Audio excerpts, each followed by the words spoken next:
Hello, and welcome to Olivia's very amateur document design for High School Drama Club as a stage manager. So I'm just making this for my ASMs in case I never really get to instruct them on how to make paperwork, but feel free to watch. So let's start off with how I start a show. So how I start a show is I start by taking notes for that show. So these are all for my portfolio for college, so this is for Freaky Friday, which we never got to perform. So what I do is I just take notes by going through scene by scene, song by song, whatever it needs to go by, and I write down everything we need for each scene. So here I've written down the preset, so what I've talked to the director about for the preset, and then starting with Act 1, what's happening in the prologue, so I need just see the spot, nothing else, that's it, and then what's happening in Scene 1, all the props that I need, all the set pieces I need, and if it's a musical, what song is going on during each scene. This is just very rough, keeping track of props, set pieces, songs for each scene in each act. So this is just a way to start getting organized, and so what I did to keep myself on track was bolded items were items that I did not have, pulled, ordered, or made if they were like set pieces or specific props, and then the unbolded ones are ones I did have backstage or I knew where they were, so that way I could just grab them. But bolded ones needed to be talked out with the director about what we were going to do with them. Yeah, so just do that for both acts, and it'll take you several times of reading through your scripts and of watching it and sitting with the director to get all the notes for each scene that you will need. After that, I usually just start working on stagehand sheets because that's the easiest thing, because we usually figure out set pieces pretty early on. So here's for Footloose, a rough draft stagehand cue sheet. So at the top, I have what set pieces are go stage right and what set pieces go stage left, and then I list the stagehands that I have so that way I know who I can assign, because you should always assign so that way there's no confusion and every set piece goes on stage or off stage when it needs to. And how I organize a stagehand cue sheet is you have to like spell everything out for them to make it easier for each transition.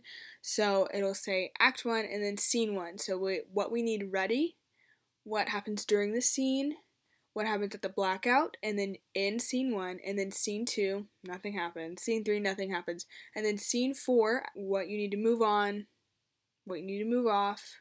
In Scene 4, Scene 5, what you need to move on, what you need to move off, etc., etc. And you do that for every scene, and make sure to continue talking to the director, both acting and technical, about what goes on for each scene. And then a completed stagehand cue sheet. This is one for Act 2. It's a little bit bigger so they can read it backstage, but it's the same thing. So it's telling you Act 2, Scene 1, what do you need to set during intermission, what do you need to have ready, and then when does it end, blackout, set transition from Scene 1 to Scene 2, what do you need to remove, what do you need to place, what do you need to, etc. So you just keep doing that for each scene, making it very clear, assigning every set piece to a person or more than one person, so that way they make sure it gets done and moved. And what I do with these cue sheets is I have one for both acts, obviously, but let me see if I can find another one. Yes, crew assignments for John Lennon and me. So what I do with these cue sheets for the stagehands is I put the call time at the top, which usually it's 5:30 for stagehands, but the director will usually consult the stage manager on when the stage manager thinks that crew should come in. So I put the call time at the top and remind them to wear all black. That's very important, to wear all black or as close as all black as you can get.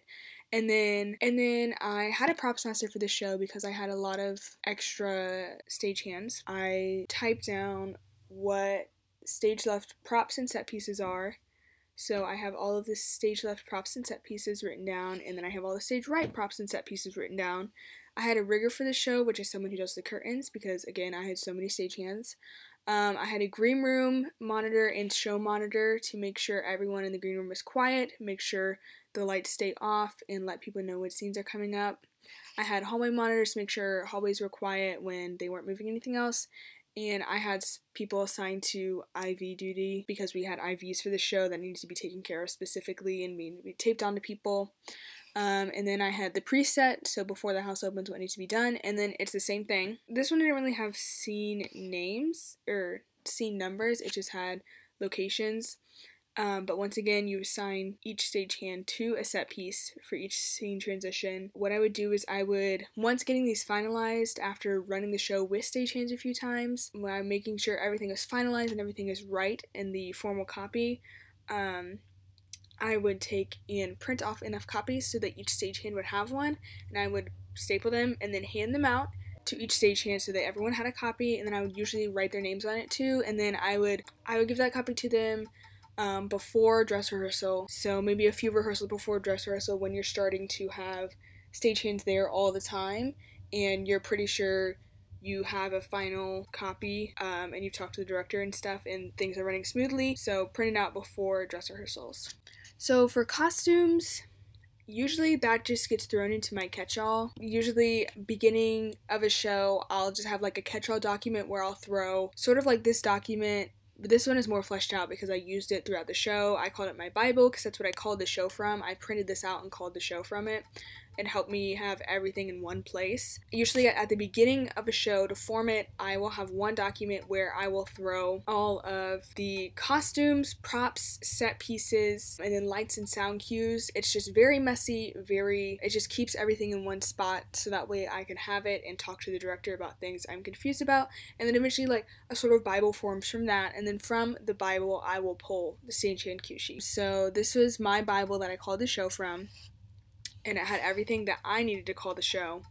So it tells me what light cues to call and what number they are, and what sound cues to call and what number they are, and it also tells me all the scene transitions so that way I can remind the stagehands around me and the rigger who I stood next to when to do their jobs and what was coming up. And so if you notice, I have quotes so I know what is coming up. So when Star says, "Hey, you in the booth, kill the lights," right before that I'd be like, sound cue 1 coming up, or lights, get ready to turn the house lights off. And then after she says the line, I would be like, house lights off. Usually I wouldn't stutter so much. And so that way the quotes just help you keep your place, which it would be better to call it from a script if you're comfortable with that, but this is also a very good follow-up. My script for John Lennon and Me was not a very conducive script to calling a show for. It was a bad copy, so that's why I ended up calling it from this sheet instead. Make sure you mark quick changes in here. See, it says wait for a costume change. So I had to wait for a costume change here, and Annalise and Katie were the people that had to be ready. The others, they could wait if we needed to like keep the show going. But for costumes, pretty much just throw it in that catch-all at the beginning, and then for Freaky Friday, I started doing this, and so that way I have the actor's name, what costumes I thought they might need, what hair or makeup we thought we might do, and I was going to bake 7-layer bars for this show, so I was going to ask them food allergies. So what I did was I just combed through the scripts, and each scene they were in, I thought about what they were doing in that scene, what their character is like, just things like that to figure out what they would probably wear, and then what hair and makeup they would do as well, which also depends on the actor. And I had intended to go and talk to each actor and find out what they owned and didn't own from the list, and see if they were comfortable with all the hair and makeup ideas that we had, and also ask them if they had any food allergies, and so that way I could figure out what they had, so that way I could look in the prop and costume rooms to see if I had anything that we could use for the show.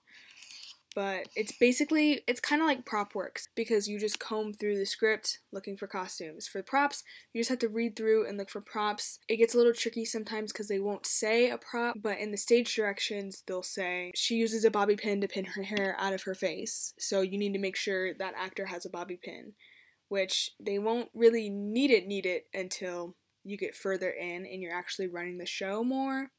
But you just need to be on top of things like that. And then for the first show that I did all by myself, I made lights and sound cue sheets for lights and sound. I numbered all of them so I could call them by number. into the headset. I didn't end up calling them by number because they didn't really use my cue sheet that much. I think they kind of had one of their own, maybe, that they used. More communication would be better on this one. So when it would be coming up to a cue, I would tell them to be ready or stand by for blank cue. So for example, say we're coming up on like cue number 5. So before they say the cue line, I would be like, lights, get ready for a blackout, and then they'd be like, and then on stage they would say, and that's the total truth, or my name isn't Star, and I'd say lights, blackout, and then they would black out, and then we would carry on with the show. So that's how lights work, and I made this sheet by going through the script first, talking to the director second, and then watching the show being run and listening to the director saying out loud what light cue she wanted. And for sound, it's basically the same thing. So standby, FX, FX go, or you could just say sound.